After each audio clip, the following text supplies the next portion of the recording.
Thank you for joining us on United Methodist Women and Samuel DeWitt Proctor Conference's Resisting Mass Incarceration webinar. We are extremely excited to have you listening and hope that this webinar lays the foundation for or extends the foundation for your work to end mass incarceration. The webinar today is going to focus on a few areas. First, we're going to focus on the state of mass incarceration in America. Number two, how and why so many disproportionately poor people of color are ensnared in the system. And number three, what are we as people of faith called to do to resist this oppressive reality? Today, you're going to be hearing from two speakers. Myself, Janice Rochevelle. I am the Executive Secretary for Racial Justice with United Methodist Women in our national office in New York. And you'll also be hearing from Dr. Iva Carruthers, PhD. Dr. Iva Carruthers is the General Secretary of the Samuel DeWitt Proctor Conference, an interdenominational organization within the African American tradition focused on social justice issues. As founding CEO and a trustee of Samuel DeWitt Proctor Conference, Dr. Carruthers has steered the organization as a unique, influential, and esteemed network of faith-based advocates, activists, clergy, and lay leaders. She is the former director of the Black Theology Project and has a long history of engagement in community development initiatives and social justice ministry, fostering interdenominational and interfaith dialogue in the United States and throughout the Caribbean, South America, and Africa. She is also founder of Lewis House, an urban retreat center in Chicago, Illinois. She currently serves as a lifetime trustee for the Chicago Theological Seminary and trustee for the Kwame Nkrumah Academy in Chicago, American Baptist College in Nashville, shared interest in New York, and with Bread for the World in Washington, D.C. Dr. Carruthers' work highlights that those who are oppressed, criminalized, and marginalized among us are worthy of our service, our compassion, and our care. As its leader, the Proctor Conference's vision is to strengthen churches, empower leaders, and transform communities with vision by faith and through action. So welcome, Dr. Carruthers. Thank you so much, Sister Janice. This is indeed an honor for me to share with you in a reflective moment and an opportunity to engage in this important work that we share together. Thank you. So I am going to pass it back to you, Dr. Carruthers, for you to just take us through the majority of the webinar. And when we come to the question and answer section, I will be taking it back and then doing some work to close us out. So please take it away. Thank you. So in our introductory slide, we are wanting to frame this look at mass incarceration, first of all, rethinking what prisons are, what their intent was, and what they have become. And in the context of mass incarceration, I think a metaphor that we can certainly use is that prisons are really sites of relocation, and sites of relocation that have become places where disposable people, quote unquote, those who are marginalized, can be put in relationship to mass incarceration. So when we say mass incarceration, we're talking then about the proportionality of those who are locked up in the United States in relationship to the data around other Western nations. And we can see that the U.S. incarcerates 25% of all prisoners in the world, and yet we're only 5% of the world's population. And so our rate of incarceration is, in fact, higher than those in China, Russia, and the South African apartheid system, which tells you a lot. This has become a racialized system in the sense that when you look at the data, you will see that African Americans represent 13% of the U.S. population, and yet almost 50% of the 2 million people who are in prisons. You drill down a little further and we see that 1/3 of black men between ages 18 and 28 are in prisons, jails, on parole, or waiting for their day in court, and that certainly then implicates the viability of a people to have prosperous families and to have wholesome lives as it relates to community. And that then, drilling down a little more, has significant impact in terms of children who are suffering under having to live with a child who has parents under some form of correctional supervision. So the takeaway there in terms of the United States is that we are indeed what we call, in terms of Proctor Conference, our work, a nation in chains. A nation in chains that then connects this metaphor of sites of relocation with, indeed, the slave ships, because by the time we finish this webinar, we're going to see how this whole prison industrial complex has become a privatized one in which prisoners have become a new commodity.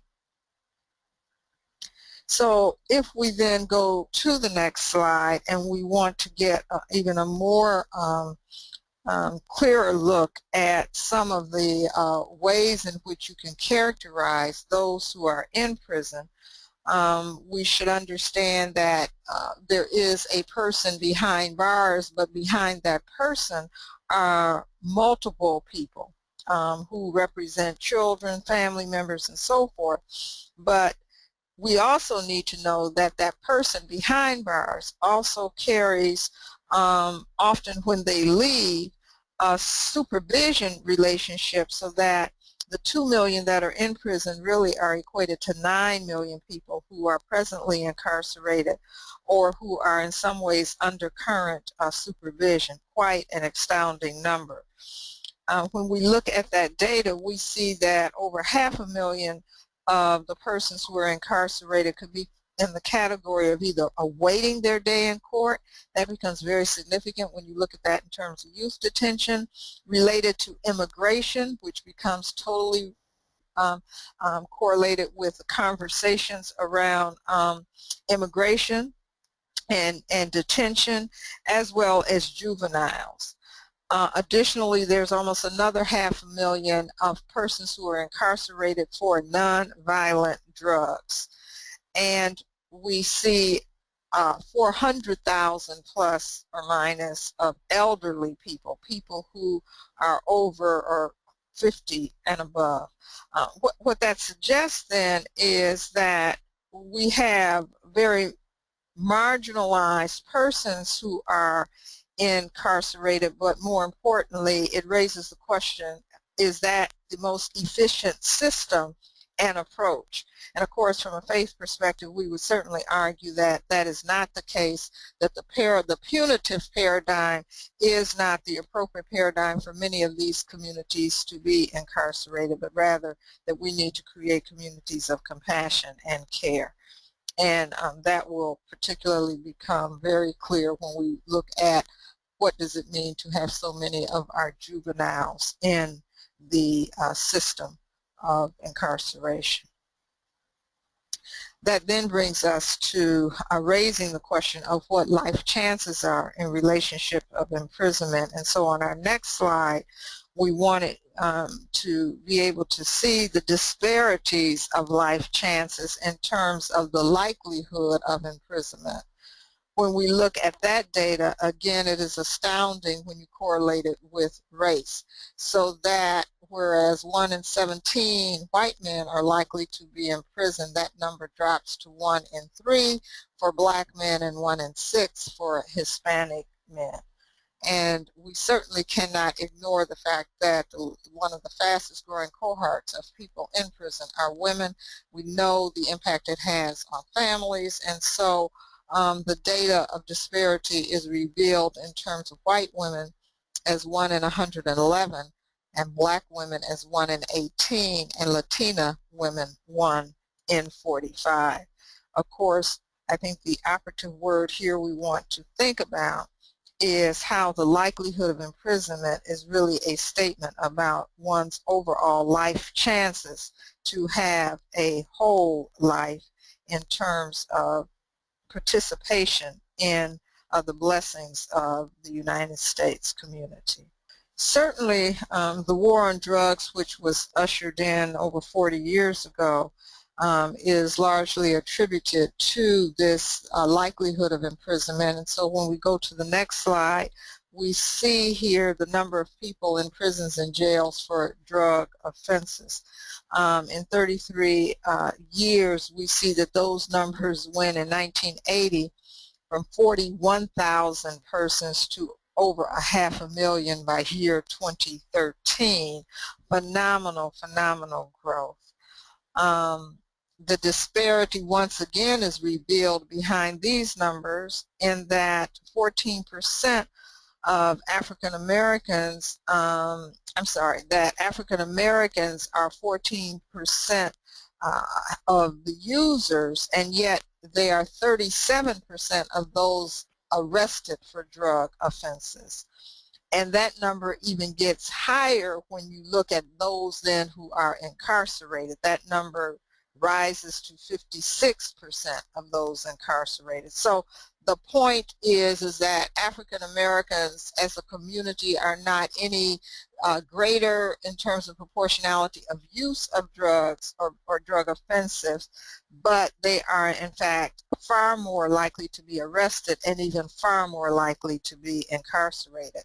And that process of being looked upon as suspicious, being arrested, and then being incarcerated results in systems of harassment plus imprisonment, and then all of that creates this cycle of defamation and demonization for which people have to deal with for the rest of their life. And the other point behind this slide I would like to suggest and for us to know is that this kind of sentencing in terms of the African American community relative to drug offenses is equivalent to what whites get sentenced for in terms of violent crime. In other words, what an African American does around drug offenses is equated to, in terms of outcome of sentencing, equivalent to what whites get for violent crimes. And the other thing, we'll talk a little bit about how that disparity in sentencing is particularly related to crack cocaine versus powder cocaine. One of the probably least realized manifestations of this criminal justice prison industrial complex is the way in which privatization has now entered into the conversation.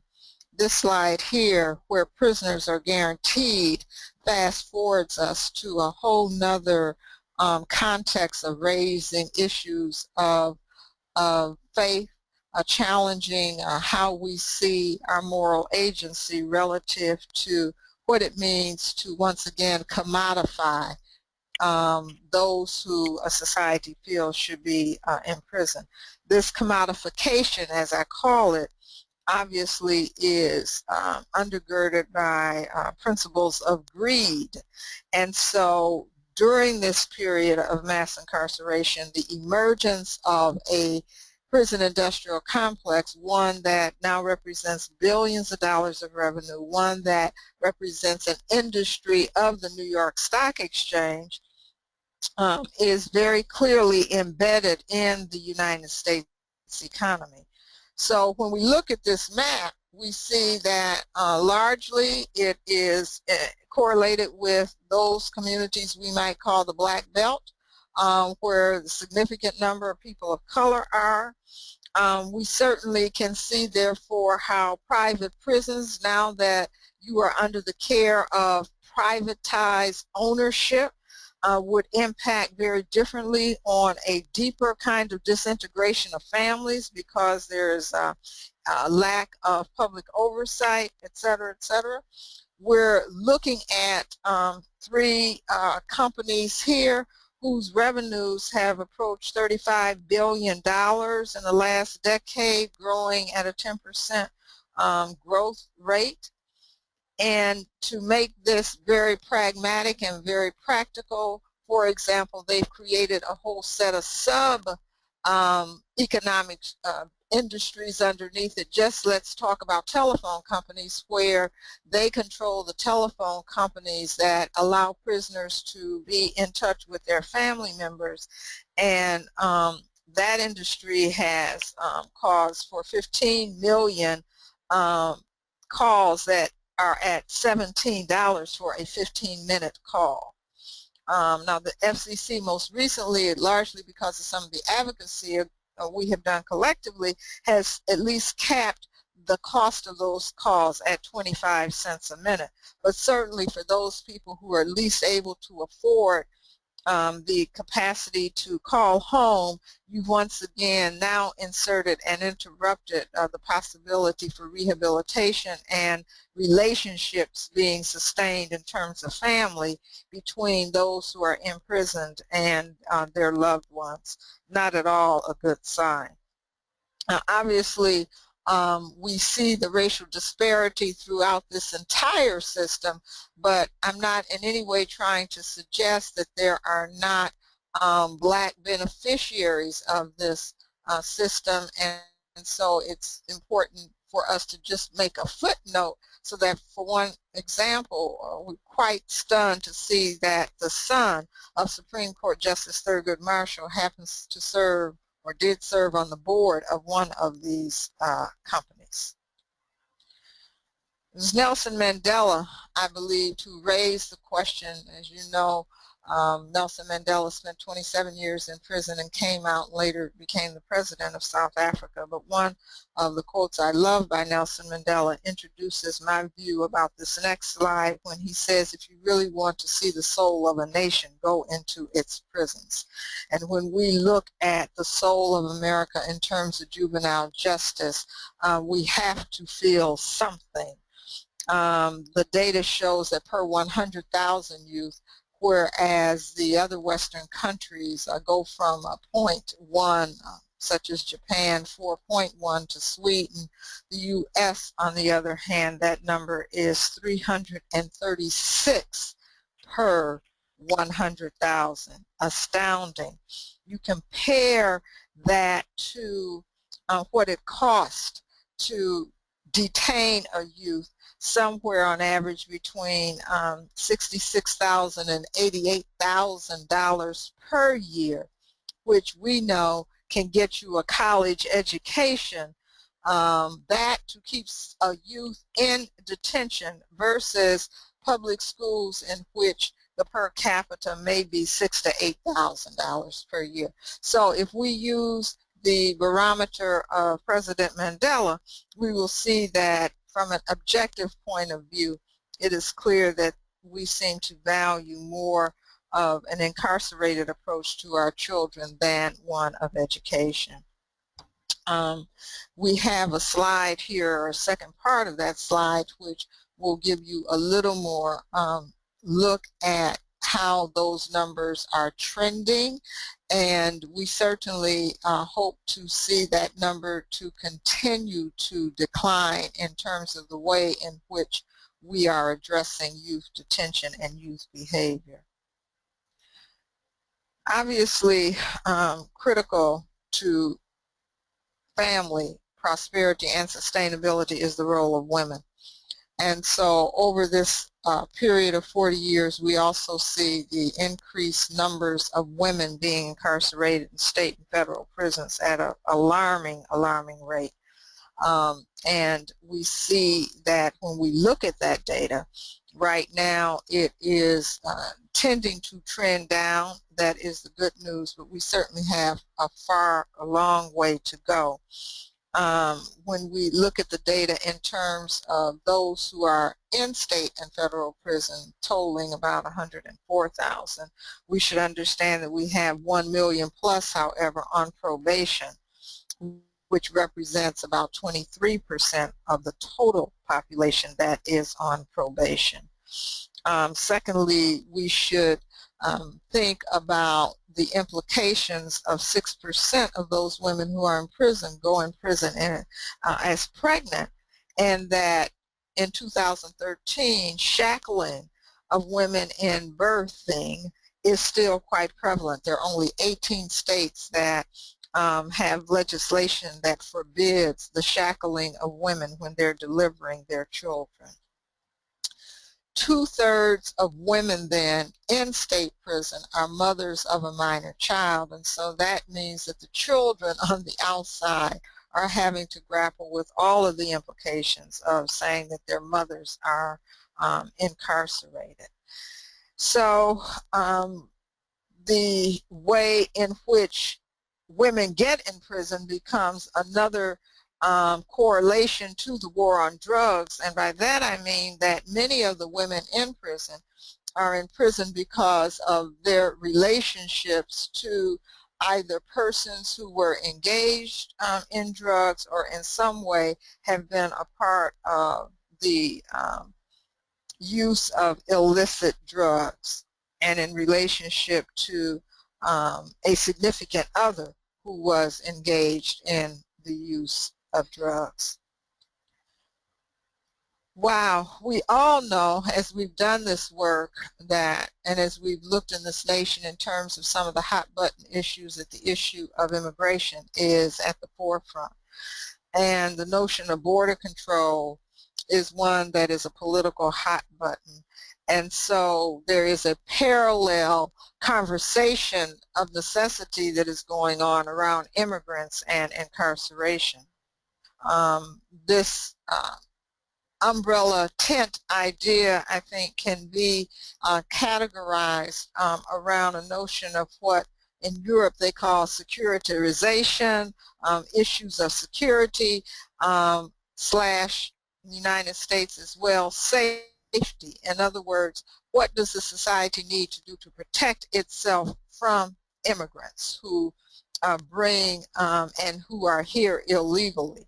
A whole lot of issues related to that, but as we narrowly focus on immigration and incarceration, we see that the U.S. government detained approximately 400,000 people in 2012 in about 250 facilities at an annual cost of more than $1.7 billion. Again, that aspect of the industry being driven in large part by private prisons.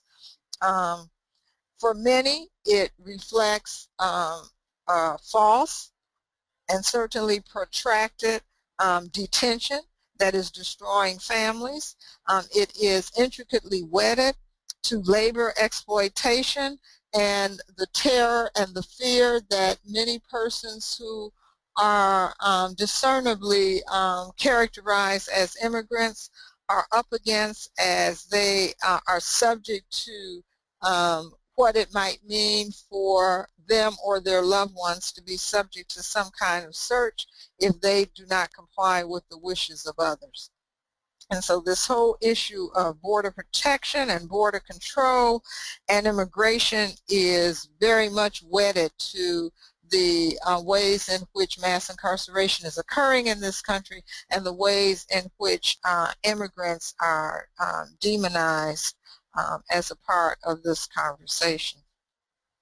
I mentioned about the privatization. We can look at a case study of Corrections Corporation of America, CCA, which is one of the largest ones, of course, and I'd like to remind us of what privatization means. I'm going to lift up one of the fathers of this era's notions of capitalism, Milton Friedman from the University of Chicago, who made it very clear that the capitalist model requires those who are in control over shareholder interests to understand they must be motivated by profit at all costs. And so it's kind of like this notion of do good, moral, ethically driven investment and social entrepreneurship is not the best premise of capitalism. So in this notion of greed and the development of capital based on the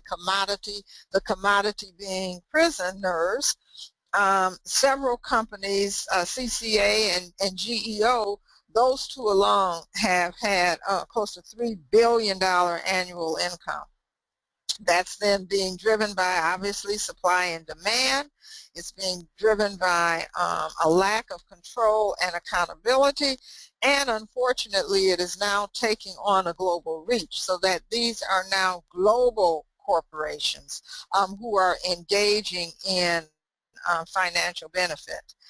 So this privatization of prisoners has now extended itself to U.S.-based companies becoming global in their reach, in which the commodification or the transfer of people into sites of privately controlled spaces, i.e. prisons, has changed the landscape of what it means to say we have a criminal justice system that is designed for rehabilitation. So about 4 or 5 years ago, the Samuel DeWitt Proctor Conference was pleased to have sponsored in 9 states public hearings around the issue of mass incarceration. We issued a major report called Bearing Witness, A Nation in Chains. The findings from those 9 statewide Justice Commission hearings are I outline in the next slide around what we found. I want to just share a few of those and highlight some of the points. One, that this system is largely intentional in it being a system of racialized control. It is highly correlated with poverty. We must understand that it has long-term effect not just on the person in prison, but on family life.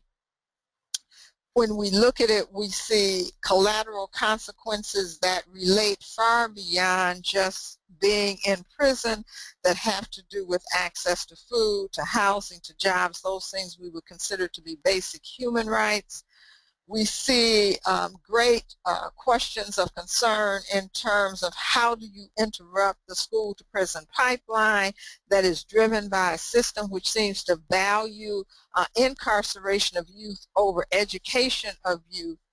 We see the consequences, social, psycho, human consequences of people having to live in a society in which by the way they look or by prior standing, they become increasingly more dehumanized and demonized with fewer and fewer options to participate fully and wholly and with dignity in the system. And now we see that whole system becoming privatized based on how do I squeeze the system over and over again to create ongoing profit and revenue. So all of this means, from my perspective, that it's not just those who are in prison and their families who are the victims of such a system, but that we all as a nation are the victim of such a system. And so we have become, quote, a nation in chains, a nation in chains. And that suggests then that in a world in which the competitiveness of a global marketplace requires the fullest human potential utilization of all of its citizens, the United States is going to increasingly be negatively impacted by the lack of utilization of its human potential, which remains behind bars in mass incarceration. So we the church, we people of faith, what is it that we are called to do? Well, simply if we look at the scripture in terms of Hebrews 13:3, and I'm using the NRSV version of the scripture, it says, remember those who are in prison as though you were in prison with them. Those who are being tortured as though you yourselves were being tortured. I hope that as we continue this conversation and we begin to think about it in terms of how we put our faith into action, we will be guided by that Hebrews 13:3. So the question then becomes, is it enough just to reform the criminal justice system if in fact we're talking about a notion of intentionality behind that? And I want to dig a little deeper about this notion of intentionality.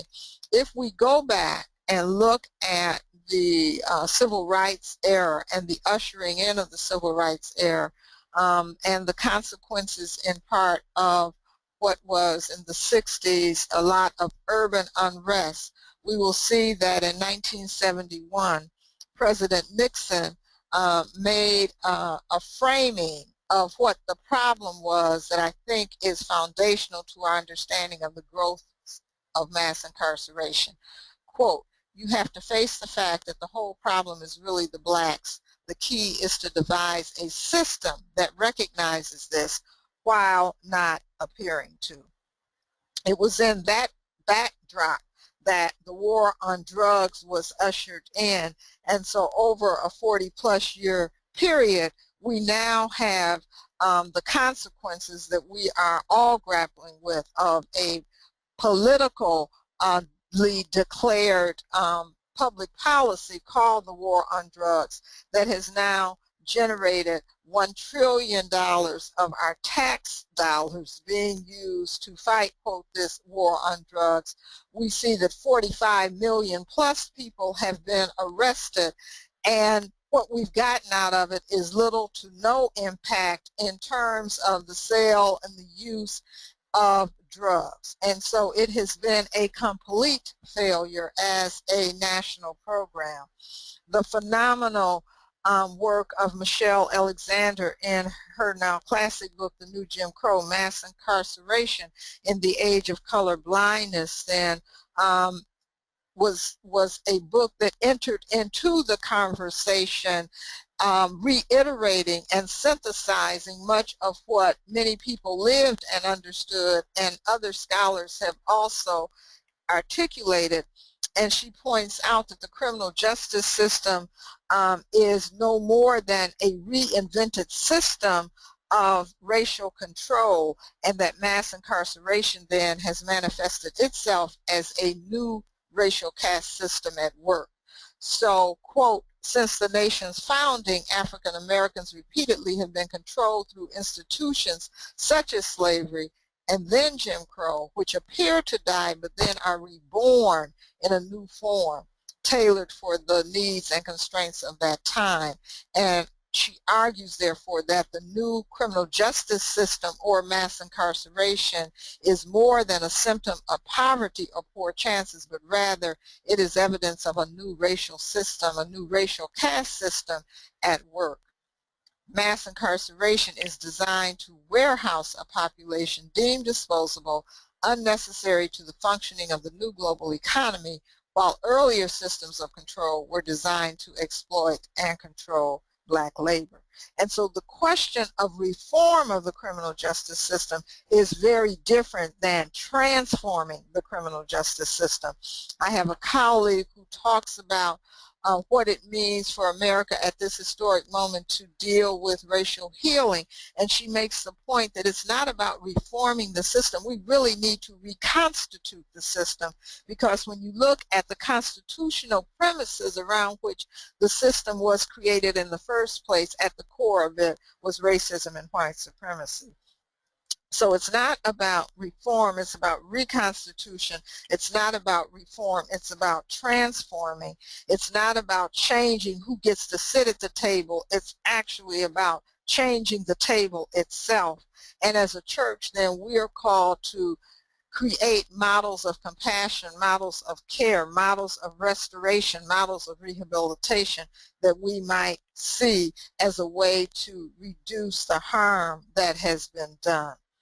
And that means, I think, that we have to begin to understand that this system is an assault against the whole of a human being, a whole of the family and communities, and it's really imperative that we understand the intersectionality of how all of these areas, from law enforcement training to how the media messages, to the war on drugs, to privatization, to school to prison pipeline, to sentencing, to health care, to elder care, to women, children, and family services and detention, to privatization, all of those come together in a way of intersectionality that really then defines the U.S. criminal justice system.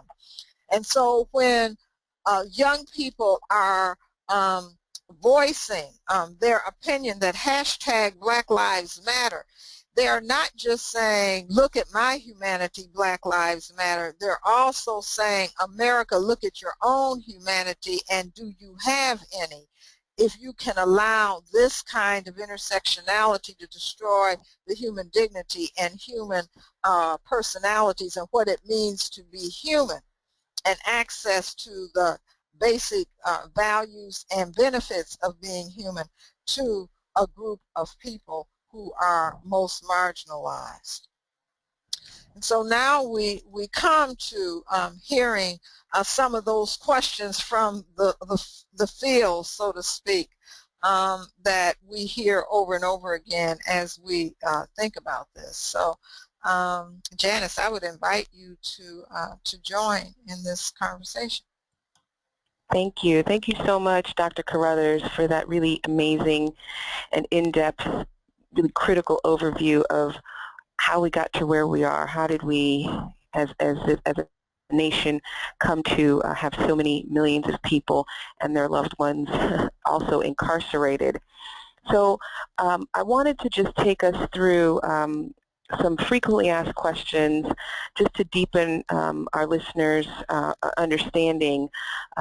These are questions that are in large part things that we hear from our members at United Methodist Women, but I think are also applicable across the society, questions that are really burning on the tongues of lots of folks when they think about mass incarceration. So the first question is, we keep hearing about the impact of incarceration on Black and brown men, but what are the impacts of mass incarceration on women and children? And this is something that you've addressed a little bit in the webinar previously, but if you could go further, that would be helpful. Sure, and I think the data speak behind, I think the data speaks for itself, but behind the data and the datum are human faces, human experiences, families, communities. I think we have to get that picture in our minds and in our hearts. And what that means is that what's at stake is the very vitality and the possibilities of families being able to live in safe communities in which people can reach their optimum capacity to participate as fully engaged citizens. And of course, the most vulnerable of those are our children. And so whenever we have systems that penetrate the well-being of women and children to such an extent, we have to ask the question of what does that say about our values if we are not intentionally doing all that we can to interrupt that process. And so I think what we should understand is that when we see the face of men, that behind the men are often the women and the children left behind to have to suffer through and have to survive on their own, suffer through the terror, the trauma, the psychological kind of rejection that is put upon. For the church, it comes in the form of silence and shame. Silence and shame of those who are impacted, yet the data would show that all of us, one way or another, are 1 to 2 people removed from being impacted. And then we think that through silence and shame, the problem will go away. And in fact, the problem has only worsened. Right, that's really on point. I think that your last point about the numbers, if we look at just the plain numbers of people who are incarcerated, each of us are actually much closer than we think to someone, a loved one, or someone who themselves is incarcerated. So thank you for that. The second question I wanted you to tackle is, it's sort of framed as, aren't the recent protests and the renewed, I say renewed, not new, but the renewed movement for Black lives divisive and anti-police? Right. I think that's a good question. I think I've already begun to answer that when the young people did hashtag Black Lives Matter, they were making a statement to say that they do not intend to stand and allow for the blood their blood on the streets to continue to occur. They had the audacity to even go to the United Nations and declare we charge genocide, but they're asking this nation, they're asking the church, how does this system really reflect your humanity, not our humanity? And so I would say that it is not so much divisive and anti-police. It is against police, which is abuse of power by police officers and the militarization of police. And so it is only divisive if we continue to see and believe that it is okay to have the tale of two cities, so to speak, those which represent the experience of people of color and those others. Right. Thank you. Thank you for that. The third question is, it has been claimed that what occurred in Ferguson, Staten Island, Baltimore, and elsewhere in response to, the police violence and other inequities that we know about that you've discussed, that those things are really more an issue of economics and not race. Why is that not the case? Well, I think that Michelle Alexander has framed that response in that when you look at it in the historical trajectory and understanding the continuity of the way in which from the foundational principles of this country, blacks were excluded, considered second class, considered a commodity up until now, you can see the reinvention of this as a part of the ongoing system of racial control. And certainly the racial control system is connected to the economic manifestation of that. In other words, the relationship it has to labor and economics. However, as we looked at that chart before in terms of the intersectionality of it, we see it as more than just about the economy. And that speaks to why it is underneath it racial. The second thing I would point out is that even when you are, quote, of a, quote, more prosperous, more higher income family, and you wear the badge of color, that is not sufficient. Your economic status is not sufficient to give you covering if you're in the wrong place, because it's always operative. In other words, that the race supersedes your class status if when you're looked at by a white police officer at 2 in the morning, for example, who just sees you as a black-skinned person, they will treat you independent of your economic positioning. And so that racial marginalization and racial dehumanization supersedes who and where you stand in terms of your economic positioning. This is the legacy of a slave system that was grounded around, quote, issues of color and race. Right. And that's really helpful to just put it in the context that these realities intersect. So who we are as people of color intersect with our economic reality, with our gender, and so forth. So that's extremely helpful. Thank you. The fourth question is a question we hear often. People will say, I treat people like I want to be treated, but I keep hearing about this notion of systemic racism, and I would add to that white supremacy. But what can you help us understand, like a definition of what is, when we say systemic racism, what do we mean, and how does that impact people throughout society, particularly white people, but also people of color? Sure. When we talk about systemic racism, or when we talk about systemic ism, any kind of ism, it implies that there are benefits and privileges that accrue to you regardless of what you do. In other words, it is embedded in the way in which the structure of the society has been organized. And when you understand that that is what systemic ism means, it means that benefits and privileges have been embedded in how this system works since its inception that gives people who represent whiteness an advantage over those who are representing people of color, so that whites have a priori access to a system that African Americans, for example, have never had. So when people want to talk about affirmative action as though that is giving blacks something that whites, an advantage over whites, I think it's very important for us to pause, take a deep breath, and understand that this country was built on a system of affirmative action for white people. And by that I mean you had to be male or a landowner to be eligible to be a president. You had to be male and white to vote.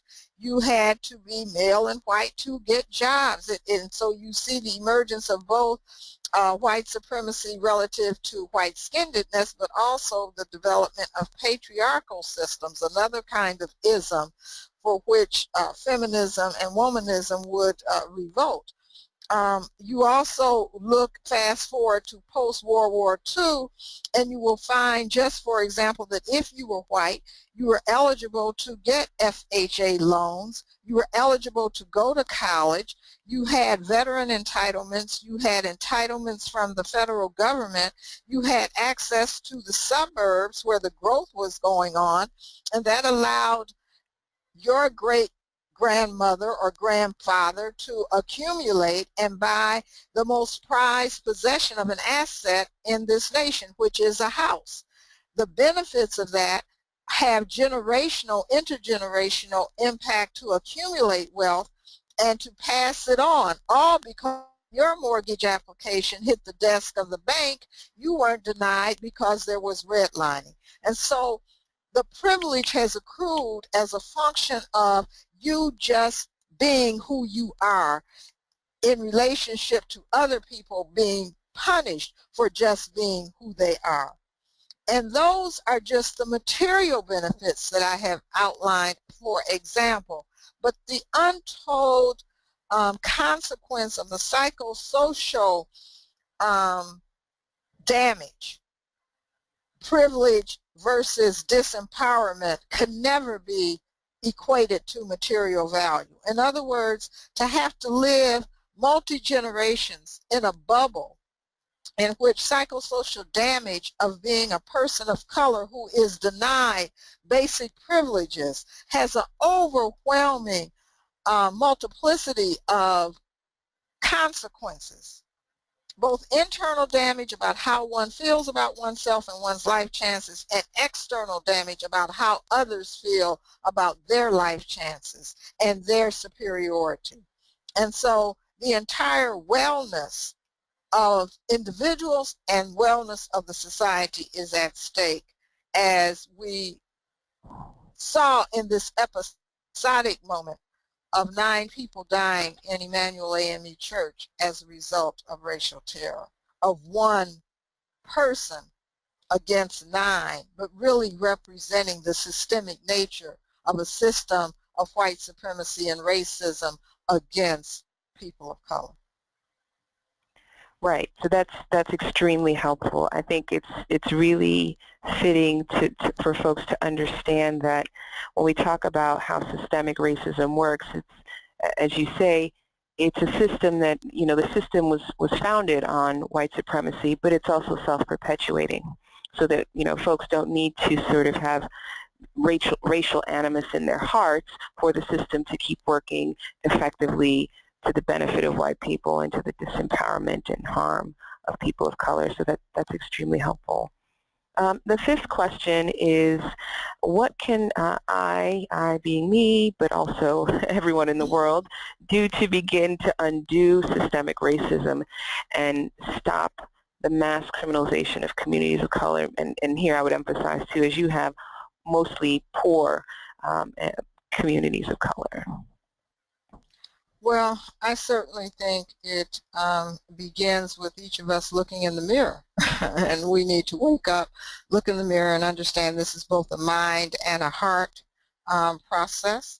and that we need to come to this with a sense of a shared collective guilt and complicity, and begin to create safe spaces where people can have conversations that allow us to, one, understand what the issues are, two, do an assessment then of how we contribute to it, see where there are places and points of engagement where we can make right the wrong, given where we sit and how we are situated in terms of our own personal context, our own faith, communities, etc., and really begin to do the hard work of dismantling a system based on both our personal biases as well as the privileges and benefits that come from the way in which the system is organized.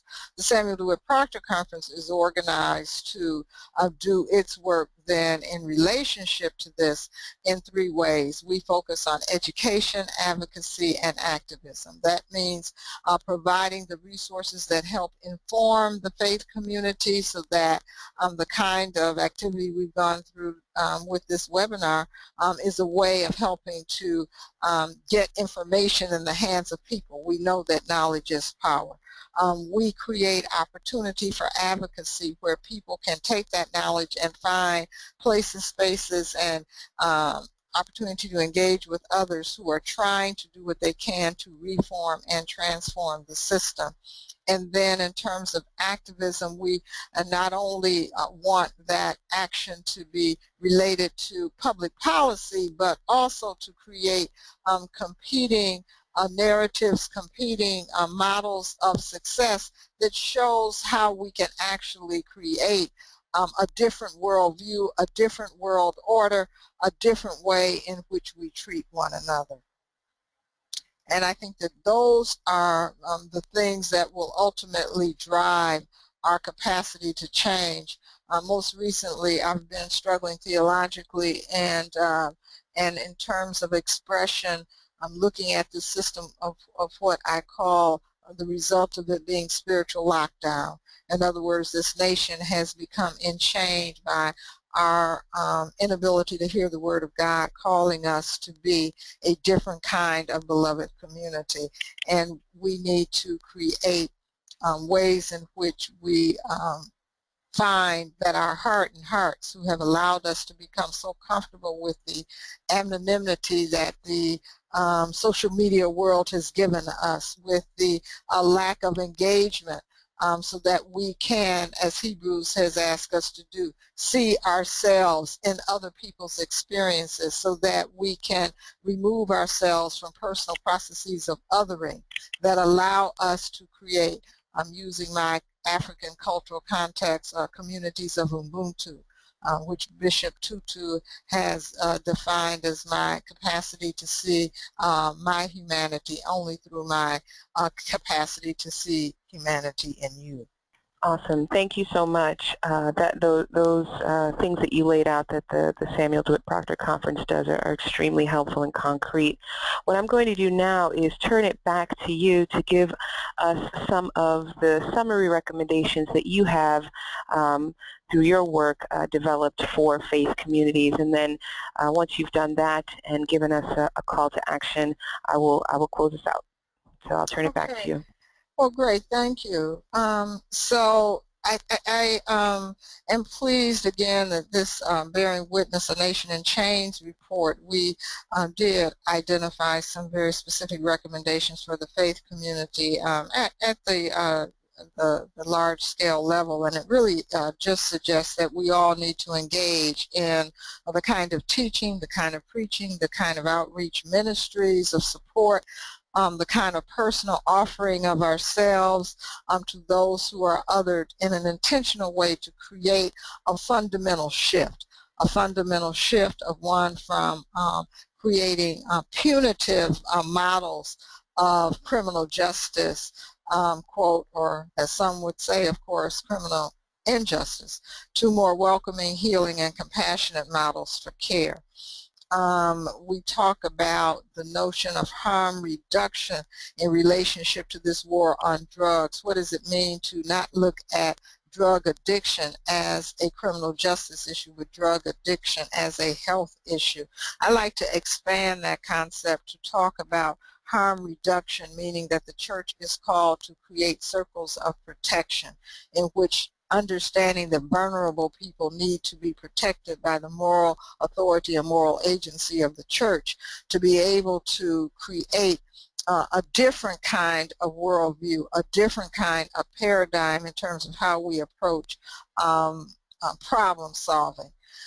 Faith communities need to be models of safe and sacred spaces where formerly incarcerated persons can come in as full people so that they can be a part of the process of challenging the organization of the criminal justice system, where they can have ownership in the strategic actions we take, so that at the same time they're reconstituting and rehabilitating and healing, restoring themselves and creating new relationships of justice with those they might have harmed. They're also fully participant in all of us changing the system together. I think we've already elevated the need for the concerns of women and how we are marginalized in many different ways in faith communities. And certainly women who have been formerly incarcerated suffer multiple layers of that kind of demonization. And then as we think about the role of the faith community to use its moral authority and moral agency, we certainly see ways in which people can step up, take ownership that they are willing to carry the cross and to be more like Jesus, and to facilitate the oversight by our very presence, just ministry of presence, oversight in the courts, oversight in prisons, oversight and presence in post-treatment, post-release treatments and what that looks like, oversight in terms of personal rehabilitation, and engaging in processes of restorative justice so that the human community can indeed come to a place where we have a greater chance of bringing into fruition the beloved community. I think we can kind of close out my reflection with this notion of spiritual lockdown that I talked about, a spiritual lockdown which is embedded to large extent, as Martin Luther King would probably look upon us now when he sees all of us on our little devices, texting and Instagramming and Facebooking, et cetera, and wondering how do these people relate to one another. And it appears as though that in our isolation in our devices, we are often engaging in the kind of activities that take us away from interpersonal engagement and reinforces this culture of violence.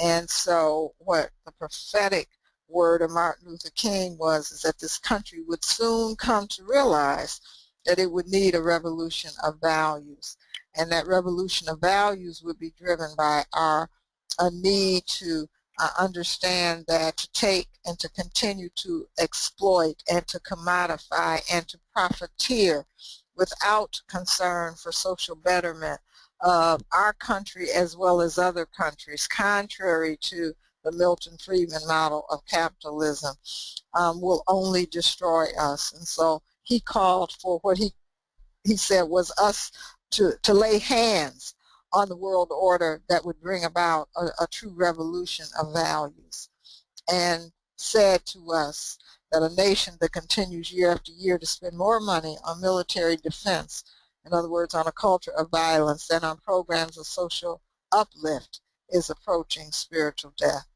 Quite a prophetic statement given nearly 50 years ago by none other than Dr. King. Thank you. Thank you again, Dr. Carruthers, for those really insightful recommendations and the call to action that asks us to look at ourselves individually, but also then at our collective struggle for justice.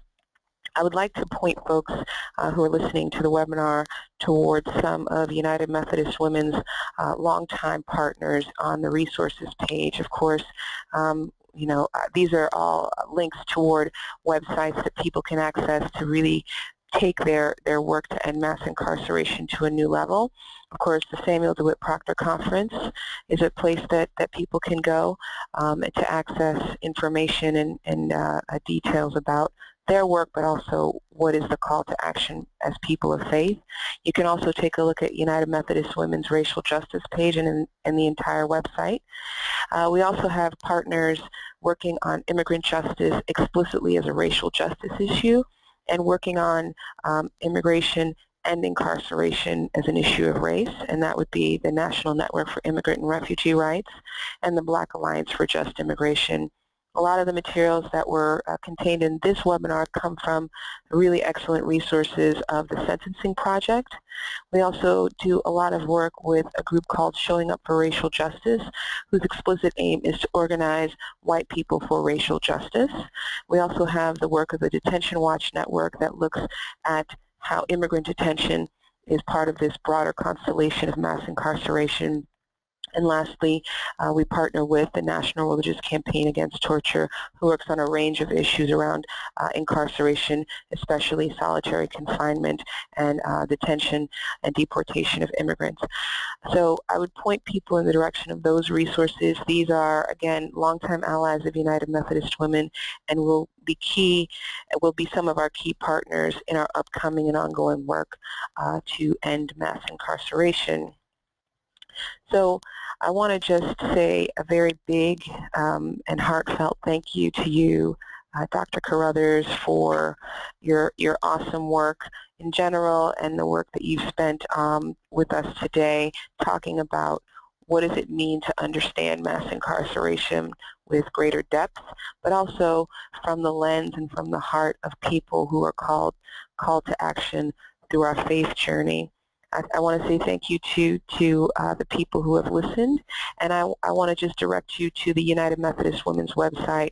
Keep checking it in the coming months for more information on the work we will be doing along with you to challenge and to end mass incarceration.